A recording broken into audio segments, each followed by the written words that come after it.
राहुल गांधी चुकीचे आहेत. राहुल गांधी देशाची बदनामी करत आहेत. राहुल गांधी इलेक्शन कमिशनची बदनामी करत आहेत. राहुल गांधी चुकीच्या पद्धतीनं देशाची दिशाभूल करत आहेत. राहुल गांधी लोकसभेचे विरोधी पक्षनेते जरी असले तरी राहुल गांधींनी देशाला बदनाम करण्याचं किंवा देशातल्या लोकांमध्ये संभ्रम निर्माण करण्याचं काम सध्या सुरू आहे. आणि राहुल गांधी हे कसे चुकीच्या पद्धतीनं आहेत या संदर्भातलं एक प्रेस रिलीज काढण्यात आलेले आहे. आणि देशातील 272 लोक जे राहुल गांधींच्या आत्ताच्या एकंदरीत सगळ्या घडामोडीच्या विरोधात आहेत, त्यांचं असं मत आहे की आम्ही म्हणजे भारत आहोत आणि राहुल गांधी जे करतायत त्याच्यामुळे आमच्या भावना दुखावल्या गेलेल्या आहेत. कारण राहुल गांधींची जी कृती आहे, देशाला जागृत करण्याची जी पद्धत आहे, किंवा राहुल गांधींनी आत्ता जो मुद्दा हातात घेतलेला आहे तो मुळात चुकीचा आहे, अविश्वासार्ह आहे. आणि याच्यामुळे देशातल्या ज्या काही केंद्रीय एजन्सीज आहेत, ज्या एक स्वायत्त संस्था आहेत, त्यांना बदनाम करण्यासाठी किंवा त्यांची स्वायत्त जो एक गरिमा आहे ती बदनाम करण्याचा प्रयत्न राहुल गांधींच्या भूमिकेतून होतोय असं देशातील काही लोकांना वाटतंय. आणि मी बऱ्यापैकी त्या लोकांची संख्या मोजण्याचा प्रयत्न केला. संपूर्ण भारतातून अवघे काही बोटावर मोजण्या एवढी लोक आहेत. ती कोण आहेत? ती कशा पद्धतीने राहुल गांधींवर त्या ठिकाणी अविश्वास दाखल करतात? सगळ्यात महत्वाचं, राहुल गांधींच्या कोणत्या मुद्द्यावर या लोकांना आक्षेप आहे? या सगळ्या मुद्द्यांवर मित्रांनो आपल्याला चर्चा करायची. सर्वप्रथम सर्वांना नमस्कार, जय शिवराय, जय भीम, जय संविधान. मी संतोष शिंदे. आपल्या लाडक्या युट्यूब चॅनलवर आपल्या सर्वांचं मनपूर्वक हार्दिक स्वागत. विनंती एवढीच आहे, आपण पहिल्यांदा हा व्हिडिओ पाहत असाल तर व्हिडिओ शेवटपर्यंत पहा. हे चॅनल तुम्ही पहिल्यांदा पाहत आहे म्हणल्यानंतर हे चॅनल सबस्क्राईब करा. मी जे आपण आता चर्चा करतोय तो विषय, तो मुद्दा, आपलं सुद्धा मत व्यक्त करा. म्हणून लाईक करा आणि त्याचबरोबर कमेंट करायला विसरू नका, कारण मुद्दा तितका गंभीर आहे. खरंच राहुल गांधी देशामध्ये फेक नरेटिव्ह सेट करतायत का? या लोकांना असं का वाटतं की राहुल गांधी दिशाभूल करतायत? राहुल गांधींनी जे मुद्दे घेतले ते अत्यंत चुकीचे आहेत. आणि मग राहुल गांधींच्या हेतूवर संशय घेणारी ही मंडळी कोण आहे? या संपूर्ण मुद्द्याला स्पर्श करून आपण पुढे जाऊया. फक्त विनंती एवढीच आहे की हा व्हिडिओ शेवटपर्यंत पहा. राहुल गांधींनी जे काही 2-3 मुद्दे या देशामध्ये उचललेले आहेत, सुरुवात महाराष्ट्रापासून केली आणि महाराष्ट्रामध्ये या विषयाची चर्चा नाही झाली तर मग उपयोग नाही. कारण राहुल गांधींचा जो मुद्दा आहे त्याच्यावर देशातील 272 मग ते न्यायालयाचे जजेस असतील, आर्मी ऑफिसर्स असतील, IAS अधिकारी असतील, प्रतिष्ठित नागरिक असतील, किंवा ही सगळी मंडळी माझ्या मते RSSचे पूर्णवेळ कार्यकर्ते असावेत, जेणेकरून ही मंडळी आपल्या पदाला पुढे करून देशाची दिशाभूल करण्याचं काम करते की काय, म्हणून राहुल गांधींच्या मुद्द्यांना ते महत्वाचं मानत नाही. आता राहुल गांधींचे मुद्दे काय आहेत आणि या लोकांचं म्हणणं काय? राहुल गांधी असं म्हणतात की महाराष्ट्र विधानसभेमध्ये जे काही मतदान झालं, 5 ते 5:30 नंतर जे मतदान झालं ते संपूर्णतः बोगस होतं. सगळ्यात महत्वाचं, मतदार याद्यांमध्ये घुसखोरी केलेला आहे. असे 60-70 लाख मतदान जे महाराष्ट्राचे नाहीत, मग ते महाराष्ट्रात ते मतदान झालं कसं आणि याच्यावर आता किती लोक निवडून आले हे याचा शोध तुम्ही लावा. राहुल गांधी अजून एक मुद्दा त्याच्यामध्ये काय ऍड करतात की ही जी मतदार यादी आहे याच्यामध्ये इतर राज्यातली लोक जी त्या मतदारसंघात त्या भागात राहत सुद्धा नाही, मग ही फ्रॉड मतदार यादी तयार कोणी केली? याचा अर्थ बोगस मतदान महाराष्ट्रामध्ये लावलं गेलेलं आहे. म्हणून मतदार याद्यांची चौकशी झाली पाहिजे. ते बोगस मतदार जे झालेले आहेत किंवा जे ज्यांनी मतदान केलंय त्याची चौकशी झाली पाहिजे. आणि हा सगळा आक्षेप हा इलेक्शन कमिशनच्या धोरणावर आहे.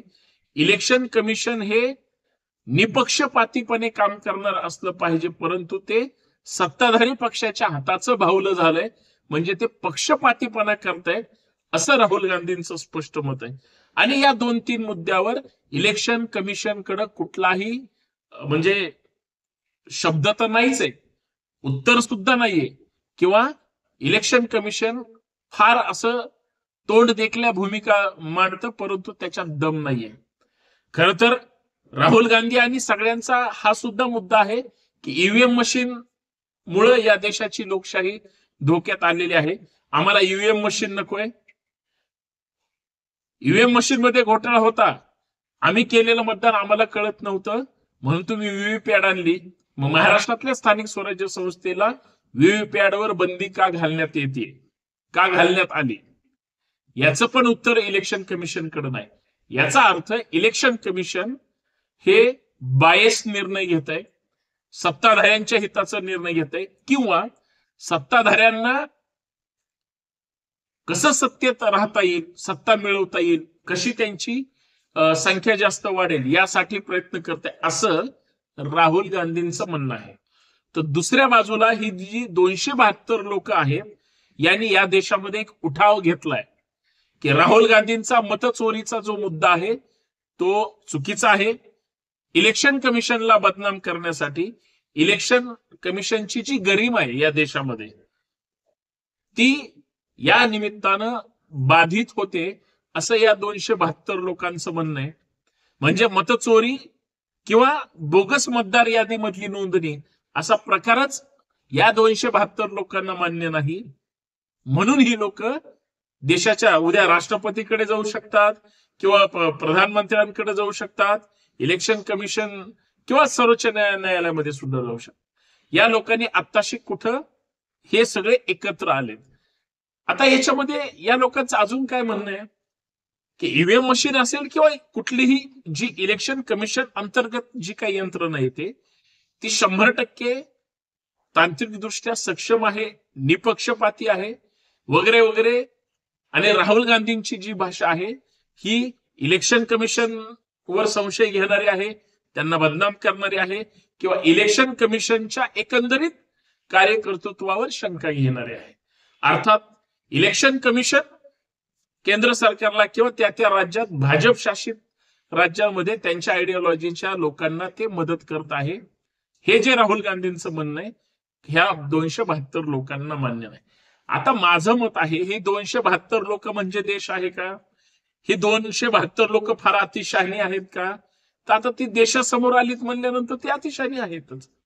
यांचं असं म्हणणं आहे की राहुल गांधी भले लोकसभेचे जरी विरोधी पक्ष नेते असले तरी त्यांचे दररोजचे स्टेटमेंट हे केंद्रीय एजन्सी जे आहेत आणि त्याच्यातून जे रिटायर झालेली लोक आहेत, अधिकारी, IAS, IPS किंवा ज्युडिशियल सिस्टीम मधले आर्मी ऑफिसर्स, अशी जी प्रतिष्ठित नामांकित व्यक्ती आहेत ही लोक पुढे आले आणि राहुल गांधी या सगळ्या माध्यमातून फेक नॅरेटिव्ह सेट करतायत आणि देशाच्या स्वायत्त संस्थांना बदनाम करतायत.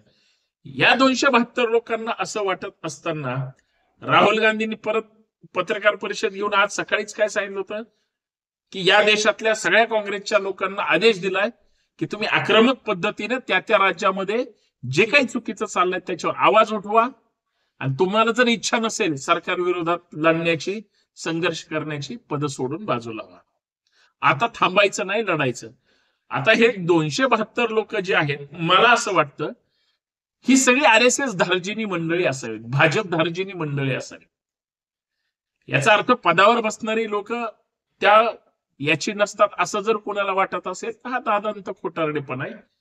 ही RSSचीच मंडळी आहे जी भाजपला आणि सत्तेला वाचवण्यासाठी सक्षमपणे जे राहुल गांधी विरोध करतायत त्याला ह्यांना चॅलेंज करायचं. याचा अर्थ हे फार मोठं संघटन आहे आणि हजारो कोटी म्हणजे हजारो लोक यांच्यासाठी रस्त्यावर उतरतील असं जर कुणाला वाटत असेल तर हे 272 लोकांना सुद्धा त्यांना त्यांच्या म्हणजे आसपासची लोक किंमत देतात का, हा सुद्धा एक संशोधनाचा विषय आहे.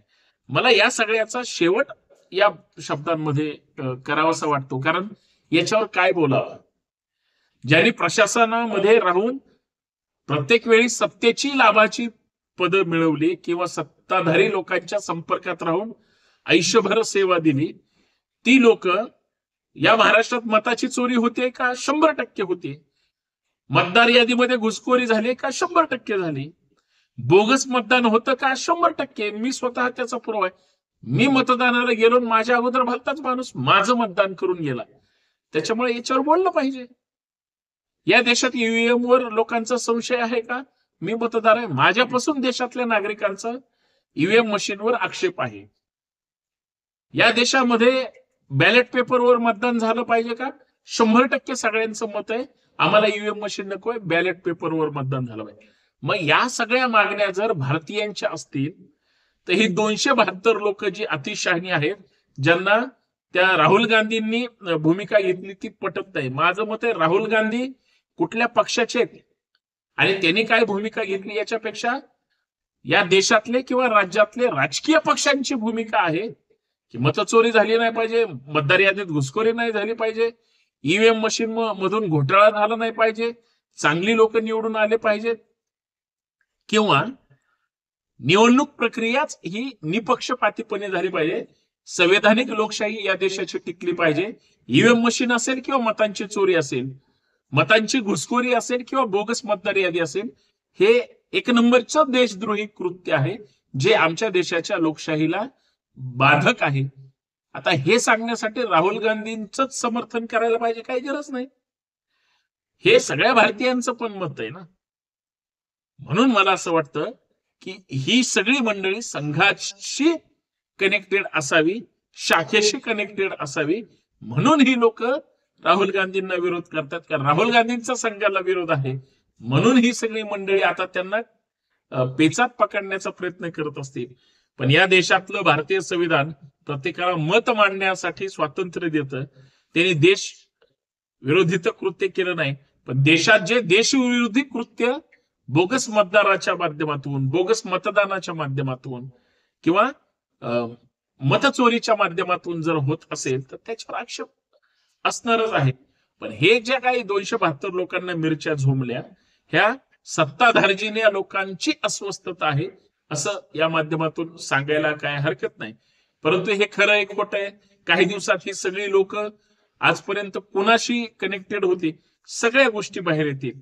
पण जे काही सत्य समोर येईल या देशाच्या हिताचं असावं एवढंच काय ते. जय हिंद, जय भारत. तुम्हाला हा मुद्दा पटला तर नक्कीच कमेंट करून सांगा, लाईक करा. लाईक केल्यानंतर हाईप नावाचं एक बटन येतं त्याला पण क्लिक करा. चॅनल सबस्क्राईब करायला विसरू नका. धन्यवाद.